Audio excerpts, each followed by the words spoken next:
Hello, aqui é o Teacher Lennon e no vídeo de hoje eu vou te ensinar a diferença entre there is e there are. E para que você possa visualizar melhor, eu vou te chamar aqui para a tela do computador, ok? Let's go! Bom, antes de explicar a diferença entre um e outro, eu queria estar te passando o significado, ok? There is e there are significa existência, tá? A ideia de você trabalhar com there is e there are é para sempre estar expressando existência. Eu vou colocar aqui um exemplo para que você possa ter uma compreensão melhor. Um exemplo, a frase há um carro, né? Ah, tem um carro ali estacionado. Há um carro. Estou falando sobre existência. Eu vou usar there is a car, ok? There is a car no singular. Então, there is a gente usa no singular para poder expressar existência. Se fosse no plural, exemplo, há dois carros, eu iria colocar there are two cars. Então, eu sempre vou usar para existência there is e para existência no plural eu vou usar there are, ok? Em português, a gente tem o costume de usar também um verbo ter. Tem um carro ali, tem uma pessoa me esperando, mas em inglês não. Em inglês, a gente só tem uma possibilidade de usar existência, que é there is ou there are, ok? Isso no presente. Aqui eu expliquei para você agora a diferença entre o there is e o there are na afirmativa. Na negativa, você iria falar, por exemplo, aqui em português, não há um carro. Já em inglês, você coloca o not do lado do is. Então vai ficar there isn't a car ou there is not a car. As duas formas estão corretas. Você poderia perguntar qual que é mais comum ou qual que é a diferença entre você falar isn't e o is not.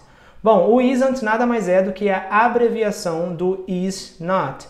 A questão é que numa fala do dia a dia é muito mais comum você usar o isn't, que é a forma abreviada. É igual ao português. Quanto mais abreviado, mais comum a gente se comunica. É muito incomum você ouvir uma pessoa falando tudo da forma ali por extenso em si. Então é muito mais comum você usar a forma abreviada, ok? O is not, ele é mais usado quando você quer enfatizar. Por exemplo, não tem um carro ali. Você fala, there is not a car there.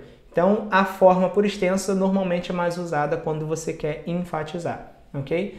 E se você fosse escrever a parte negativa no plural, por exemplo, não há dois carros ali, você poderia escrever assim, there aren't two cars ou there are not two cars. Mesma explicação de cima, a questão da abreviação. Você pode usar o aren't ou are not, sendo o aren't a forma mais comum, tá? Lembrando que a pronúncia você pode falar aren't, na negativa, aren't. Não é are not.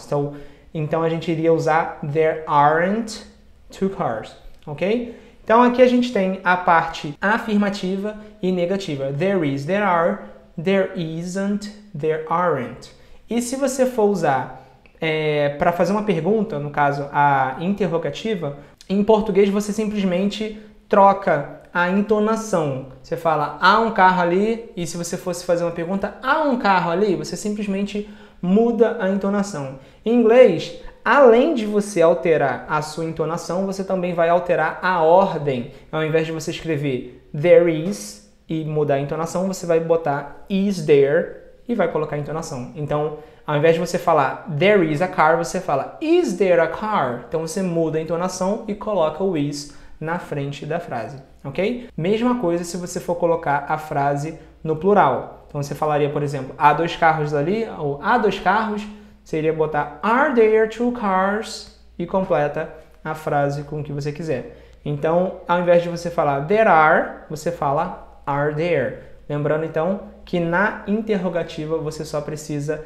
inverter a ordem. Então, você, em vez de falar there is, você fala is there. Ao invés de você falar there are, você fala are there. Então, aqui, relembrando o que a gente viu nesse vídeo, nós temos a parte afirmativa, negativa e interrogativa do there is e there are, como você pode ver aqui no exemplo, usando tanto no singular quanto no plural. Então, a gente tem aqui there is, there isn't e is there para afirmativa, negativa e interrogativa.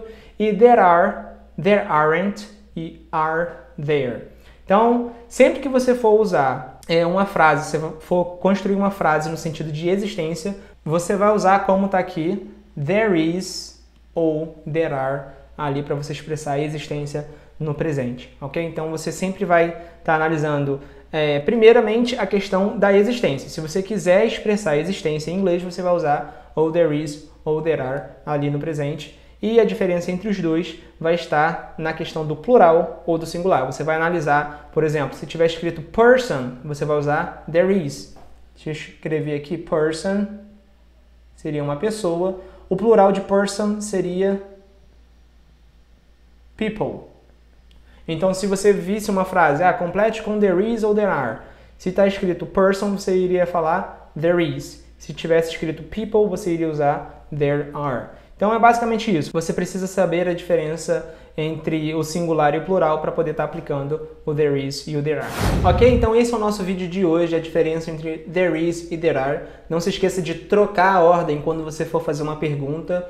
E na parte da negativa, você só usa por extenso quando você quer enfatizar aquela ação. Ok? Te vejo no próximo vídeo. Take care. See you later. Bye bye.